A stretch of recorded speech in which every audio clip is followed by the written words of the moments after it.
तो दोस्तों नमस्कार, मैं हूं अनिल और रेसलिंग सुपर धमाल में आपका स्वागत है। तो दोस्तों WWE के बैक स्टेज पावर प्ले को लेकर एक बहुत ही बड़ा बयान सामने आ रहा है। कंपनी के पूर्व हेड राइटर विंस रूसो का मानना है कि अगर विंस मैकमैन दोबारा WWE में वापसी करते हैं तो ट्रिपल एच को अपनी कुर्सी गंवानी पड़ सकती है।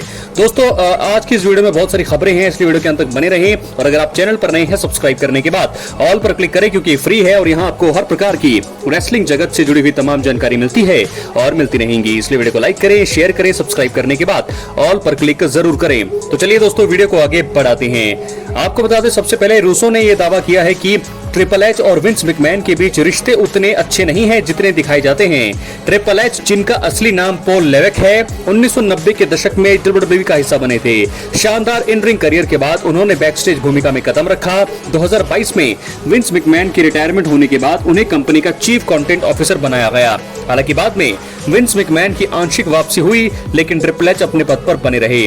रेसलिंग में अपने बेबाक बयानों के लिए मशहूर विंस रूसो ने कहा, अगर विंस मैकमैन किसी भी तरह से WWE में वापस आते हैं तो हंटर यानी कि ट्रिपल एच को कंपनी से बाहर होना पड़ेगा। ये उतना ही सीधा है यार। रूसो ने यह भी बताया कि ट्रिपल एच और उनकी पत्नी स्टेफनी मैकमैन ने विंस की वापसी का विरोध किया था, जिससे दोनों के बीच दरार पैदा हो गई है। दोस्तों वहीं आपको बता दें कि हाल ही के हफ्तों में ऐसी खबरें सामने आई हैं कि विंस मैकमैन एक बार फिर अपनी फॉर्मर कंपनी WWE को वापस खरीदने में दिलचस्पी दिखा रही हैं। हालांकि मौजूदा मालिकाना समूह जो है TKO ने इन अफवाहों को सिरे से खारिज कर दिया है। दिलचस्प बात यह है कि विंस मैकमैन के बेटे शेन मैकमैन ने TMZ को दिए इंटरव्यू में कहा है कि वो अपने पिता द्वारा कंपनी दोबारा खरीदने की संभावना को खारिज नहीं करते हैं। दोस्तों वहीं आपको बता दें कि रूसो का बयान के बाद WWE यूनिवर्स में हलचल पैदा हो गई है।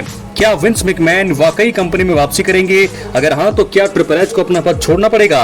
और क्या इससे WWE की क्रिएटिव दिशा में कोई बड़ा बदलाव आएगा? इन सभी सवालों के जवाब फिलहाल भविष्य में ही मिलने वाला है। तो बहुत ही बड़ा यहाँ पर थोड़ा मुझे लगता है कि भी ब्रेकिंग न्यूज है कि WWE में ट्रिपल एच के करियर पर मंडरा रहा है। सबसे बड़ा खतरा हो सकता है, सबसे बड़ा उलटफेर अगर करते हैं विंस मैकमैन वापसी। तो दोस्तों क्या होने वाला है? ट्रिपल एच इस समय अच्छे से कंपनी को चला रही है, लेकिन मैं आपको बता दूं बहुत सारे लोग इससे इत्तेफाक नहीं रखते। बहुत सारे लोगों को विंस मैकमैन का काम पसंद आया है, तो ऐसे में वो चाहते हैं कि अगर ट्रिपल एच जाते हैं तो वो चाहेंगे जाएं। कुछ लोग विंस मैकमैन को ज्यादा पसंद करते हैं, तो कुछ जो है ट्रिपल एच को पसंद करते हैं। तो ऐसे में देखना होगा भविष्य में अगर विंस मैकमैन वापसी करते हैं तो वो जरूर जो है मालिकाना हक जो है उसको दोबारा वापस, जो पावर जो उनके पास पहले थी, दोबारा उसको हासिल करने की पूरी कोशिश करेंगे। क्या है आपकी राय? अपनी राय कमेंट बॉक्स में जरूर दें। क्या दोस्तों आपको लगता है ट्रिपल एच सही काम कर रहे हैं या फिर उनको चेंज हो जाना चाहिए, या विंस मैकमैन की वापसी होनी चाहिए? अब हम बढ़ेंगे अपनी अगली स्टोरी की तरफ, जो जुड़ी है रोमन रेंस और विराट कोहली से। दोस्तों बता दें कि रोमन रेंस एक पेशेवर रेसलर हैं जो दुनिया भर में प्रसिद्ध हैं। WWE की दुनिया में जब से इन्होंने कदम रखा है, उन्हें लगातार सफलता मिली है, जिनके भारत में करोड़ों फैंस हैं। और कई बार फैंस के मन में सवाल उठता है कि आखिर रोमन रेंस कितनी कमाई करते हैं और कहां से उनकी तगड़ी कमाई होती है। साथ ही साथ हम ये भी जानेंगे कि भारतीय क्रिकेटर विराट कोहली कमाई के मामले में उनसे कितना आगे हैं। सबसे पहले अगर रोमन रेंस की कुल संपत्ति की बात करें तो ये लगभग 20 मिलियन अमेरिकी डॉलर है, जो भारतीय रुपए में लगभग 170 करोड़ रुपए है। वहीं दूसरी ओर भारतीय क्रिकेटर विराट कोहली की कुल नेटवर्थ लगभग 1050 करोड़ मानी जाती है, जो रोमन रेंस से कई गुना ज्यादा है। रोमन रेंस की सबसे ज्यादा कुल संपत्ति उनके पेशेवर कुश्ती करियर और संबंधित विज्ञापनों से आती है, और साथ के साथ इसके अलावा फिल्मों से भी वो काफी पैसा कमा चुके हैं। वहीं विराट कोहली क्रिकेट के अलावा ब्रांड एंडोर्समेंट और कई तरह के इन्वेस्टमेंट के माध्यम से कमाते हैं। हालांकि रोमन रेंस को कभी भी किसी प्रोडक्ट का ऐड करते हुए नहीं देखा गया है। इसके अलावा उन्होंने और भी कई हिट फिल्में दी हैं। Fast and furious, Hobbes and show में वो काम कर चुके हैं। रोमन रेंस WWE के सबसे ज्यादा पैसे कमाने वाले सुपरस्टार्स में से एक है, जो ब्रॉक लेसनर और जॉन सीना के ठीक नीचे हैं। रोमन रेंस वर्तमान में टेम्पर फ्लोरिडा में रहते हैं, जहां उनके घर की कीमत 20.31 करोड़ मानी जाती है। इसके अलावा उनका घर ब्लू मिंगडल में भी है, जहां पर पहले रहा करते थे। रोमन रेंस को कई लग्जरी गाड़ियों का भी शौक है, जिनके पास मर्सिडीज, रेंज रोवर जैसी महंगी गाड़ियां शामिल है। रोमन रेंस की कहानी दोस्तों बेहद ही दर्दनाक है। दरअसल वो पिछले 17 सालों से कैंसर से जूझ रही हैं। उन्हें ल्यूकीमिया है, जो एक ब्लड कैंसर का प्रकार है। उन्होंने साल 2018 में लाइव टीवी पर बताया था कि वो ल्यूकीमिया से जूझ रहे हैं। उन्होंने बताया था कि वो 2007 से कैंसर से पीड़ित है। तो दोस्तों हमने बात करी यहाँ पर रोमन रेंस और विराट कोहली की कमाई की, तो सारी चीजें हमने आपको बता दी है। इसके साथ हम बढ़ेंगे अपनी अगली स्टोरी की तरफ, जो जुड़ी है CM पंक और जॉन सीना के साथ। जी हाँ दोस्तों, सबसे बड़ा मुकाबला होने वाला है नाइट ऑफ चैंपियंस 2025 में। अनडिस्प्यूटेड चैंपियनशिप के लिए जॉन सीना और CM पंक होने वाले हैं आमने सामने। दोस्तों ये मुकाबला आखिरी होगा इनके बीच में। बहुत ही बड़े दोनों साथ में राइवलरी कर चुके हैं। हमने देखा था 2007 से लेकर के 2013 के बीच में सीएम पंक जॉन सीना के बीच बहुत सारे मुकाबले हुए हैं, लेकिन अब एक आखिरी बार final time, one last time, John Cena versus CM Punk undisputed championship के लिए होंगे आमने सामने। क्या दोस्तों इस मुकाबले में जीत होगी सीएम पंक की या फिर अपनी चैंपियनशिप को रिटेन करेंगे जॉन सीना? मैं आपको इस मैच का रिजल्ट बता दूं, इस मैच की हम थोड़ी प्रेडिक्शन करेंगे क्योंकि बहुत ही बड़ा मुकाबला होने वाला है नाइट ऑफ चैंपियंस 2025 में। तो सबसे बड़ी बात दोस्तों मैं आपको बता दूं, बैटिंग ओवर्स और हर एक चीज जॉन सीना के पक्ष में है, क्योंकि जॉन सीना का ये फेयरवेल टूर है, तो ऐसे में उन्हें हराने की गलती यहां पर WWE नहीं कर सकती। जे उसो को हमने देखा कितनी जल्दी वो अपनी चैंपियनशिप को हार गए गुंथर के खिलाफ, लेकिन मुझे लगता है जॉन सीना के साथ ऐसा होने वाला नहीं है।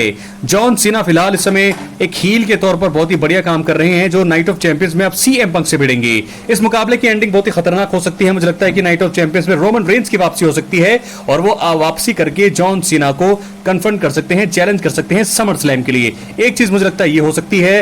रोमन रेंस के बारे में भी बात करेंगे हम वीडियो के एंड में, लेकिन फिलहाल जॉन सीना और सीएम पंक में जीत होने वाली है जॉन सीना की। जी हां दोस्तों, इसके बाद हम बढ़ेंगे अपनी अगली स्टोरी की तरफ जो जुड़ी है डीन एम्ब्रोज से। तो दोस्तों आपको बता दें कि डीन एम्ब्रोज यानी कि जॉन मॉक्सली इस समय काम कर रहे हैं AEW में। 2027 तक इनका कॉन्ट्रैक्ट है, लेकिन बताया यह जा रहा है कि 2026 अगले साल जो है वो कभी भी वापसी कर सकते हैं WWE की दुनिया में, यानी कि 2027 से पहले 2026 में भी वो वापसी कर सकते हैं WWE में। एक आखिरी बार जो है वो देखना चाहते हैं, फैंस उनको देखना चाहते हैं WWE की दुनिया में। तो ऐसे में देखना होगा कि क्या रीयूनियन होता है द शील्ड का। जॉन मॉक्सली जो है इस समय बहुत ही बढ़िया काम कर रहे हैं AEW की दुनिया में, चैंपियन है और बहुत सारा नाम वो वहां कमा चुके हैं जॉन मॉक्सली के रूप में। लेकिन डीन एम्ब्रोज के रूप में भी उन्होंने बहुत ज्यादा ख्याति प्राप्त की थी, बहुत ज्यादा कमाल किया था। लेकिन अब डीन एम्ब्रोज बहुत ही तगड़ा काम कर सकते हैं अगर वो दोबारा वापसी करेंगे WWE की दुनिया में। रोमन रेंस के साथ उनका रीयूनियन फैंस देखना चाहते हैं, लेकिन हो ये भी सकता है कि इनके बीच में एक राइवलरी हो जाए।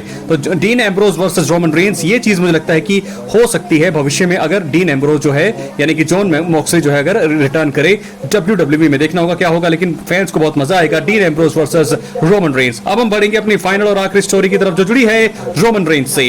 तो दोस्तों आपको बता दें कि रोमन रेंस इस समय ब्रेक पर हैं और WWE के सबसे पॉपुलर और greatest of all time superstars में से एक हैं। फिलहाल जो है बहुत सारी बातें हमने कर ली रोमन रेंस के वापसी के का क्या कारण है, कितनी सच्चाई है उनकी वापसी के लिए। लेकिन अब हम बात करेंगे कि जब वो आएंगे तो दो तरीके हैं जिनके चलते मुझे लगता है कि वो दो स्टोरीज में से किसी भी एक स्टोरी में इन्वॉल्व हो सकते हैं।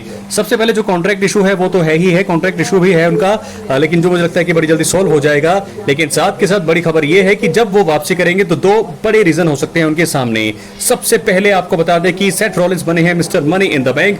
जब सेथ रॉलिंस बन जाएंगे वर्ल्ड चैंपियन, जब वो अपने कैश इन करेंगे अपने ब्रीफकेस को, या फिर वो या तो वो कामयाब हो जाएंगे दोस्तों, या तो फिर वो कामयाब नहीं होंगे। अगर वो कामयाब नहीं होंगे तो उसका सबसे बड़ा कारण हो सकते हैं रोमन रेंस। तो रोमन रेंस वापसी कर सकते हैं सेथ रॉलिंस के लिए, नंबर एक। नंबर दूसरा हो सकता है कि वो वापसी कर सकते हैं नाइट ऑफ चैंपियंस 2025 में जॉन सीना और सीएम पंक के मुकाबले के बाद। मुझे लगता है कि जॉन सीना अपने टाइटल को रिटेन कर लेंगे, उसके बाद रोमन रेंस कन्फर्म करेंगे और वो जो एक पल होगा बहुत ही तगड़ा पल होगा और लोग देखना चाहेंगे एक आखिरी बार John Cena versus Roman Reigns. तो रोमन रेंस की वापसी दो तरीकों से हो सकती है दोस्तों। आपको क्या लगता है कि यहाँ पर रोमन रेंस को कहां वापसी करनी चाहिए? क्या उन्हें जॉन सीना की स्टोरी में इन्वॉल्व होना चाहिए, यानी कि अनडिस्प्यूटेड चैंपियनशिप के लिए उनको वापस आना चाहिए, इस स्टोरी में आना चाहिए, या फिर Seth Rollins, Paul Heyman, Bron Breakker के ग्रुप से उनको बदला लेना चाहिए? क्या लगता है आपको कि अगर ऐसा होगा तो फिर समर स्लैम में एक बड़ा मैच हो सकता है Roman Reigns versus Seth Rollins. मुझे लगता है कि सेथ रॉलिंस वर्ल्ड चैंपियन होंगे और उनको चैलेंज करेंगे रोमन रेंस। एक तस्वीर तो मुझे ये नजर आ रही है कि ये हो सकती है, और दूसरी तस्वीर मुझे ऐसा लगता है कि अगर वो नाइट ऑफ चैंपियंस में वापसी करते हैं, अगर वो जॉन सीना को चैलेंज करते हैं, तो समर स्लैम में नाइट ऑफ चैंपियंस के बाद समर स्लैम में John Cena versus Roman Reigns हो सकता है। तो क्या होना चाहिए, आपकी क्या राय है? अपनी राय कमेंट बॉक्स में जरूर दें। मिलते हैं अगली वीडियो में, बहुत बहुत धन्यवाद।